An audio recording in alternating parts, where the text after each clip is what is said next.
दशरथ जी महाराज ने बुलाकर आज्ञा दी और यह खबर पूरे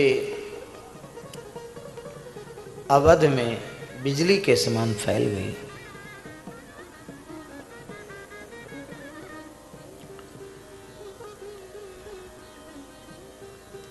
कौशल्याम्बा के भवन में राम जी गए। कौशल्या जी ने आरती उतारी, मंगला शासन किया। वहीं श्री जानकी जी और वहीं श्री लक्ष्मण जी आ गए। समाचार सुनकर सबको बड़ी प्रसन्नता हुई।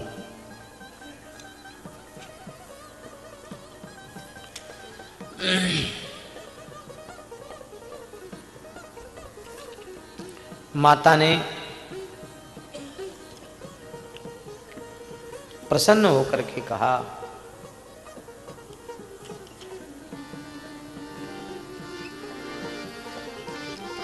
वत्स,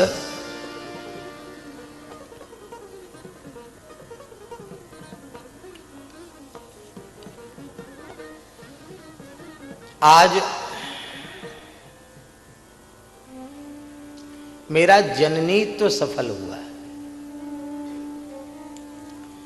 देखिए,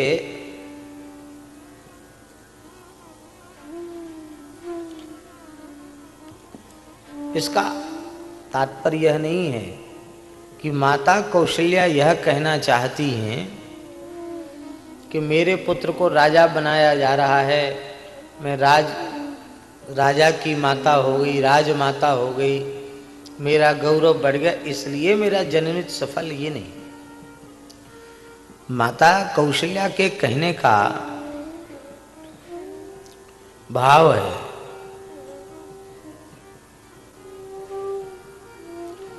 माता कौशल्या के कहने का भाव है कि उस माता का मातृत्व सफल है जिसके पुत्र की सेवा से, भक्ति से, आज्ञा पालन से उसका जन्मदाता पिता अत्यंत प्रसन्न हो जाए। ध्यान में ही बात। तो मेरा मातृत्व सफल है और तुम्हारा पुत्रत्व सफल है, क्योंकि आज चक्रवर्ती महाराज तुम्हारे ऊपर परम प्रसन्न हैं, तुम्हारे पिता तुम्हारे ऊपर प्रसन्न हैं। बस इसी बात से मेरे मन में प्रसन्नता है। ऐसा उदात्त चरित्र न हो तो भला श्री राम की माता बनने का सौभाग्य उन्हें कहां से प्राप्त होगा।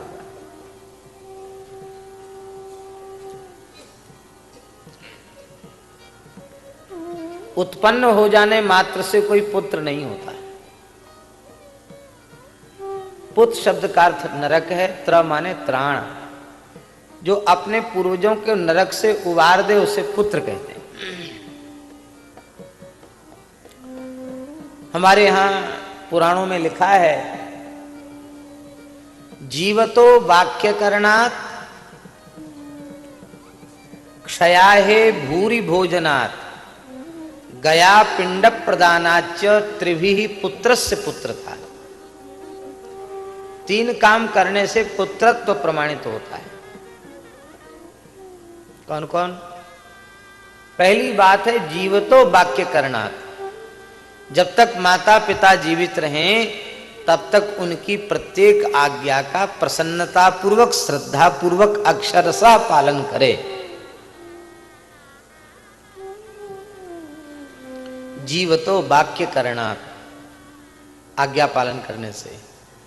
और क्षयाहे भूरि भोजनात्, जब पिता का देह शांत हो जाए, वो दिवंगत हो जाएं, तो शास्त्र विधि से उनकी अंत्येष्टि करे।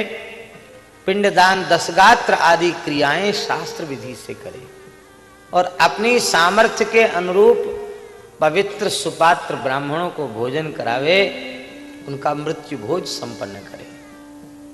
अंत्येष्टि विधान में, दशगात्र विधान में कंजूसी न करे।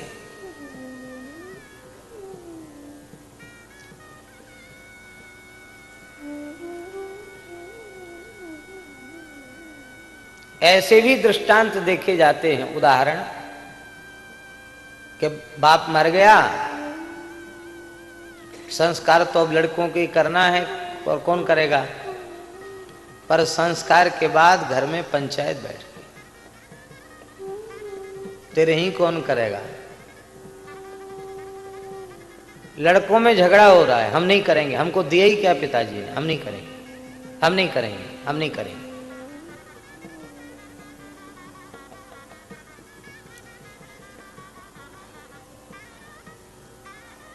श्रद्धा का अभाव होने पर श्राद्धाधिकृत कैसे संपन्न हो सकते हैं।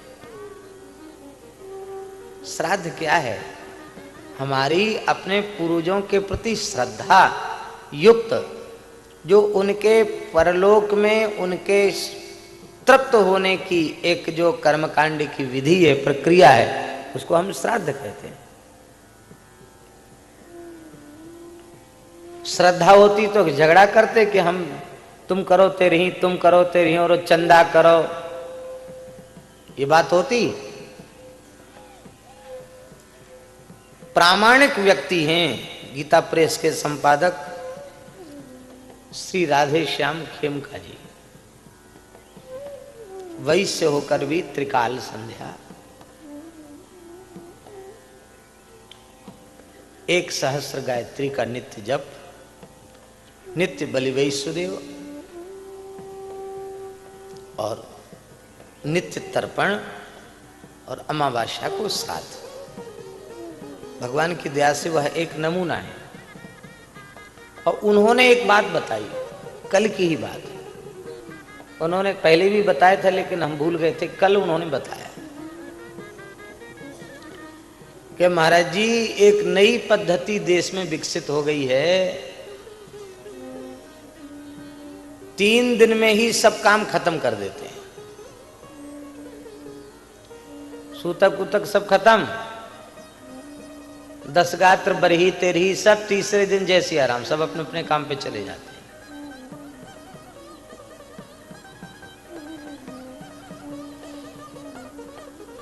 तो पूछा गया कि भाई ये कहाँ लिखा है, किस पद्धति से आप ये 3 दिन में ही सब शुद्धि करा रहे हैं, कहाँ लिखा है, कहाँ का प्रमाण है। तो उन्होंने बताया कि ये अमुक समाज की, आर्य समाज की पद्धति से 3 दिन में ही सब काम हो जाता है।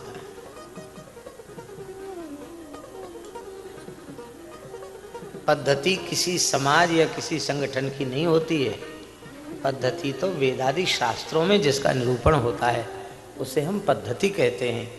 वेद प्रणीतो धर्मो यधर्मस्तद विपर्ययः, वेदो नारायण साक्षात स्वयंभूरित सुश्रमो।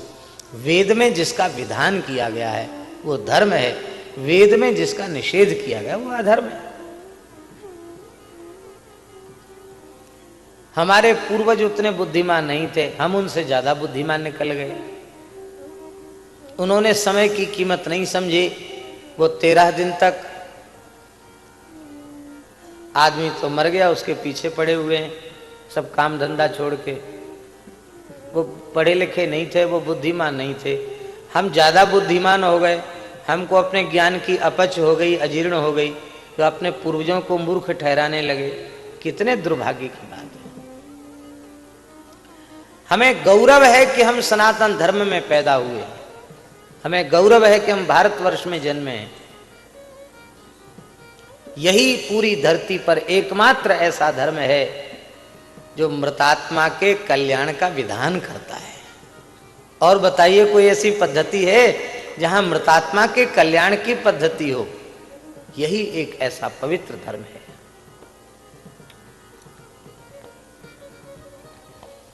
अपने पितरों का कर्म बहुत श्रद्धापूर्वक करना चाहिए। परिवार में जो दोष आते हैं, अनेक प्रकार की आदि व्याधि या संकट आते हैं, उसका एक कारण यह भी है कि हम अपने पूर्वजों को श्राद्ध तर्पण आदि से तृप्त नहीं करते। पितृगणों के आशीर्वाद से संतति संस्कारित होती है। अनेक संकट समाप्त होते हैं। इसलिए जीवतो वाक्य करणात् क्षयाहे भूरि भोजनात्, उदारता पूर्वक उनके और्ध दैहिक कृत्यों को संपन्न करे दशाह एका 10 गात्र, एकादशाह, द्वादशाह, दशोत्सर्ग आदि जो भी विधि है उसको संपन्न करे, सपिंडी कृत्य तक करे। और फिर गया पिंड प्रदानाच, पितरों में सम्मेलन के बाद फिर गया जी में जाकर विधिवत श्राद्ध करे, पिंडदान करे विष्णु पद में। ये तीनों काम शास्त्र विधि से संपादित करे तो उसे पुत्र कहलाने का अधिकार है।